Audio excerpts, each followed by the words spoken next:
Alrighty, we are going to get started with this quick professional development session because it is the end of the year and we don't have any time. So this is now, I guess, a series. I didn't really intend for it to be a series, but now it is, where I'm going to show you my favorite lesson plans to use at the end of the school year. Because here's the thing, the biggest mistake that I see a lot of teachers making, which I'll link the video that I've actually made about this right here or somewhere. But one of the biggest mistakes that I see teachers making is they do one of two things, right? They either check out completely, which actually makes the end of the school year feel a lot longer. It tends to make things drag by, and it's a hard time. Or they do the opposite and they find these crazy advanced and ambitious projects to do at the end of the school year. We don't want to do ambitious projects at the end of the school year because your students are checked out. You're checked out. And it's almost summer and they're going to forget it all anyway. So the end of the school year is the perfect time to review all of the wonderful material that you've spent the entire year teaching them, get it into their brains before summer, where they'll still forget a lot of it, but at least, hopefully won't have to review quite as much in the fall. So that is exactly what today is going to be about. We're going to be looking at reviewing some things, maybe adding one or two things, but in a way that feels doable and not too complicated, and is then something that you can even grab some data on at the end. All right, so there's two ways that you can do this. You can either sign up for my membership for a free month and you'll get access to this lesson plan and my entire curriculum, or just grab the ideas from this lesson and make your own.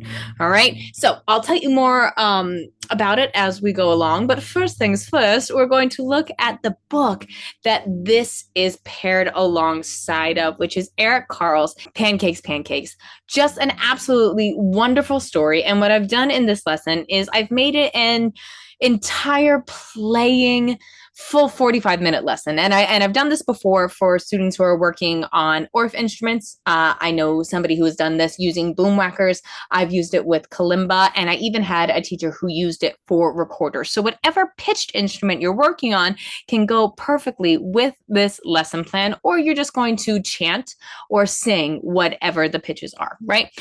So two ways to do it, but the way that I like to use it with my students is, again, I am trying to introduce one thing, not something that I feel like is going to be a giant project or something like that, but one thing that I'm going to try to see if they remember for next year, which is a great big dot. All right, this dot's going to help us with lots of things. What I like is to make sure that if you are using this lesson, make sure you are in slideshow present mode, because I love animations, right? This is something that is simple for me to make. And I find that it's so visually stimulating that my students are more likely to engage with me on it, especially if I'm on my smartboard, where then I can be tapping as I teach. It also helps me stay on track because sometimes I tend to ramble. So just whatever helps you with that, because really, in my mind, talking about this and showing this are two totally different things, right? We're trying to engage our students wholly, not just one sense, right? Adding a note equals 3 beats. They get to then try it out with a whole note. We are sticking with imagining the actual value of the note, not necessarily the time signature it's in or the measures, right? So go with me on this. This is really for grades. I would use it 2nd grade, maybe getting up to 4th grade, right? Maybe getting up to 4th grade. Really depends on what your students are working on for instruments, but we're not at the big music theory stuff yet. So go with me on that, okay? Jack wakes up hungry. Now there's two ways that you can do the story. Either you're getting a physical copy of the story, either you have it and you bought it, or you're grabbing it from your local library, or you're just going on to YouTube and you're typing in pancakes, read aloud, Eric Carle. There's a ton of different ways. I know that when I don't have a story, I'm usually renting it from the library, but if I'm in a pinch, that is something that I will do, is just grab it from YouTube, pay it, and get it through my budget later on in the year. All right, so what I like to do is I like to read a little, because if you tell a child a fact, they'll forget in a day, but if you tell a child a story, they'll remember it for life. So either I read a page, and then it's not just a time for my students to sit and listen to me read, right? There are some classes where that is so engaging and so fun and calming, but this isn't one of them, right? You want your students engaged and up and moving or clapping or tapping the smartboard or playing along on their instruments. What are they doing to really actively engage? Because again, it's the end of the school year. You really want to be reviewing while giving your students the effective experiences that are going to be fun for them. So what I do is I take some of the chants that happen in my head when I read this story, because Jack wakes up hungry and all he wants is a big pancake. So why not turn that into a chant and have your students count it, right? I'd like to have a big pancake, a really, really, really big pancake, right? Then you go back to the story, you read the next page where Jack then, his mother tells him, well, if you want a pancake, you're going to have to do a couple things for it. So Jack needs some help with the wheat. Again, making sure that you're in slideshow mode as they then get to add in the treble clef letters. And what I like to do is I do like to add the colors because those go along with boomwhackers and they go along with the bells and all those good stuff, right? And then again, you're either singing it up, can you grind this wheat for me? Or you're playing it, right? All simple, all fun, all easy. Still use that dotted half note, right? Back to the story. Next, we're actually going to need a different rhythm. We're going to need a dotted eighth note, right? So now this one is tougher for a lot of students. So I wouldn't say just jumping right in. Instead, I would say putting it with a video that makes sense, isn't too hard, right? The rhythms are still, it's so slow. Like here, I'll actually give you a chance to hear this. You can also just find this on YouTube, right? Quarter, eighth, dotted quarter, dotted half notes. 1, 2, 4. Right? It's so slow. It's so easy. And it still gives your students what they need to then count this. Jack needs to then thresh the wheat. How can he thresh the wheat? Again, we took the pitches out of it, the treble clef pitches out of it, because this is already a little tougher, right? 1, a 2, a 3, a 4, a 1, a 2, a 3, and a 4, because what you can't see because my head is in the way is this is a triplet, right? Thresh the wheat and get the seeds, the only way to get what we need. We need the seeds we got from the wheat. Need it all to make us a, can you guess? Big pancake. All right, again, fun, engaging, trying not to add too many things all at once. But again, it's going to get harder and harder with each slide because your students are going to be able to handle more and more. Or if they're not, then take one of the things out, right? Take out the triplet, take out whatever you need. If you download these from me, then you're either just editing it. I always make it editable, not edible, making sure that you can edit it. Because what you're going to do is, again, you're either making this yourself or you're joining my membership for a free month to try all these out, along with my full curriculum, movement breaks, professional development, all that kind of good stuff, right? So make sure that you're making it make sense for where your students are at. Again, trying not to add a ton of new things.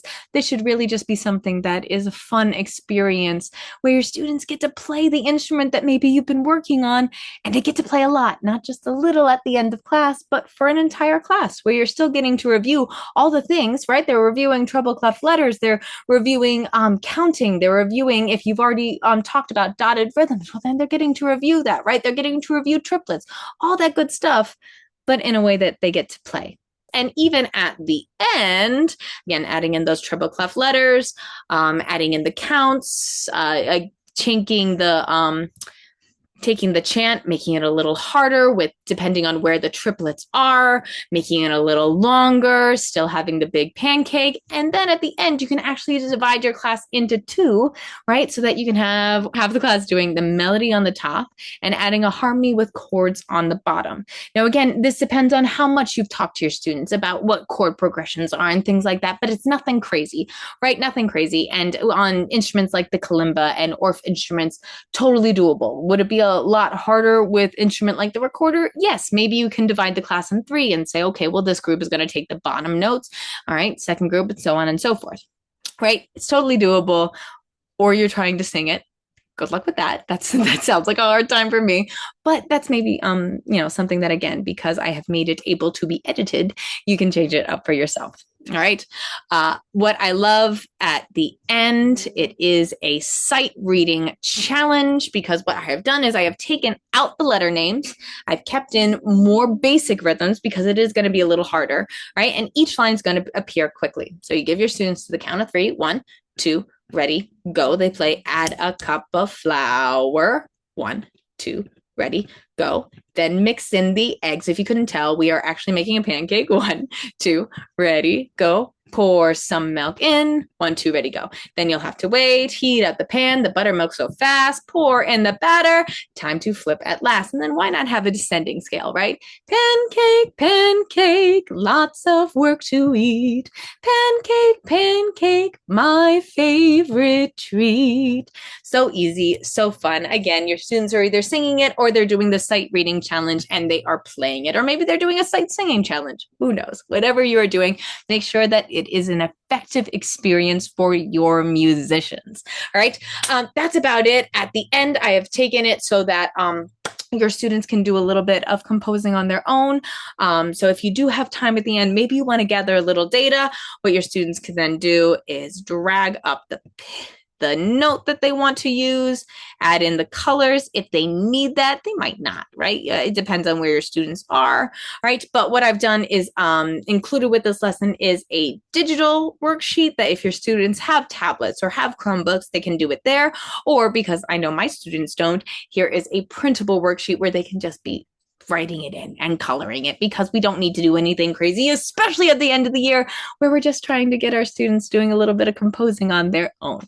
Alrighty, that's really all I have for this lesson. Again, what I love about it is it's really not introducing anything crazy. You're getting plenty of time for your students to review, but you're letting them do the thing that they probably want to do the most, which is get to play the instrument that they've probably worked really hard to be able to get. All right, so you're giving them the chance to play, you're giving them the chance to review, you're giving them the chance to compose all in this lesson that requires no prep on your end. So again, you're either taking these ideas, you're making it yours, or you're just going to go ahead and click the link below for your free month of the Soaring Stars Academy, where you're not only going to gain access to this lesson, but all of my lessons, because it's the end of the year and you are not an island and everyone could use a little bit of help.